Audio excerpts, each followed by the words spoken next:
Pour ce prochain vidéo, j'aimerais ça vous montrer comment on fait la maintenance qui s'appelle l'autocontrôle, qui est une vérification que l'appareil nous demande une fois par jour ou à chaque 24 heures d'utilisation. Donc, présentement, mon appareil est ouvert. Ça fait plus que 15 minutes d'attente pour m'assurer que la température soit à 37. Avant de commencer, je dois entrer mon identification d'utilisateur. Donc, je clique sur l'icône, je clique sur User et je rentre le mot de passe 200. Maintenant, je peux commencer mon autocontrôle. Si je regarde les icônes en bas de mon écran, j'ai le triangle jaune qui me dit que je n'ai pas le droit d'utiliser l'appareil car il y a de la maintenance. Si je vérifie les icônes de maintenance, je dois faire un amorçage de la solution et l'autre icône m'indique que je dois faire un autocontrôle. En conséquence, je vais déjà commencer avec l'autocontrôle car durant cette vérification, je vais faire un amorçage de ma solution déclenchante. Donc, pour faire l'autocontrôle, je rentre dans Vérification système et je lui dis autocontrôle. À ce moment, l'appareil me demande de prendre mes cartouches d'amorçage bleues que j'avais avec les cupules à l'intérieur. Je vérifie l'intégrité pour m'assurer que le papier y est bien et je les place dans ma cassette.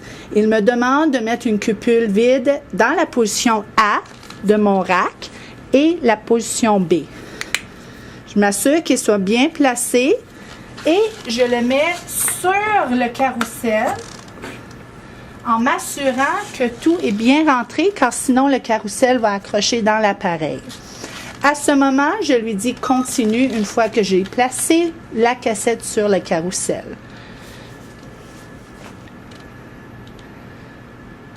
À ce moment, il me demande de mettre un tampon ou une petite éponge pour nettoyer justement l'appareil avec de l'éthanol.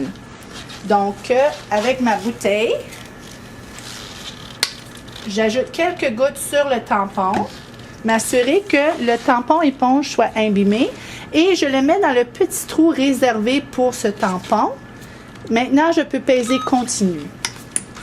N'oubliez pas que le tampon est utilisé pour nettoyer le joint à l'intérieur du système.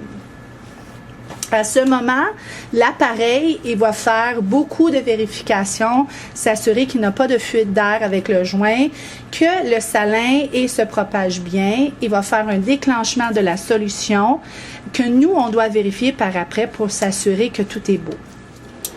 Après 2 minutes de vérification de fuite d'air, présentement, l'appareil est en train de faire de l'amorçage de la solution déclenchante dans les cartouches bleues. Suite à la vérification de déclenchement, l'appareil nous demande d'enlever le tampon qui a été utilisé pour nettoyer le joint. En conséquence, je prends des pinces, je vais chercher le tampon et je m'assure de jeter le tampon dans un contenant à biorisque parce qu'il risque d'avoir des contaminations de spécimens.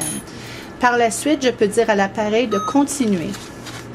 Maintenant, il fait la distribution de la solution déclenchante. Je dois à ce moment vérifier qu'il y a du liquide dans la position A et que dans la position B de ma cartouche, il y a une petite goutte au centre de la cupule. Comme l'appareil me mentionne, une fois que j'ai enlevé les cartouches et que je dis continue, maintenant l'appareil est prêt à l'utilisation car les petits icônes de maintenance ont disparu et maintenant au coin gauche en bas, j'ai un cercle vert qui me dit que j'ai le droit de passer des tests. Prochaine vidéo, nous allons faire justement un test de patient.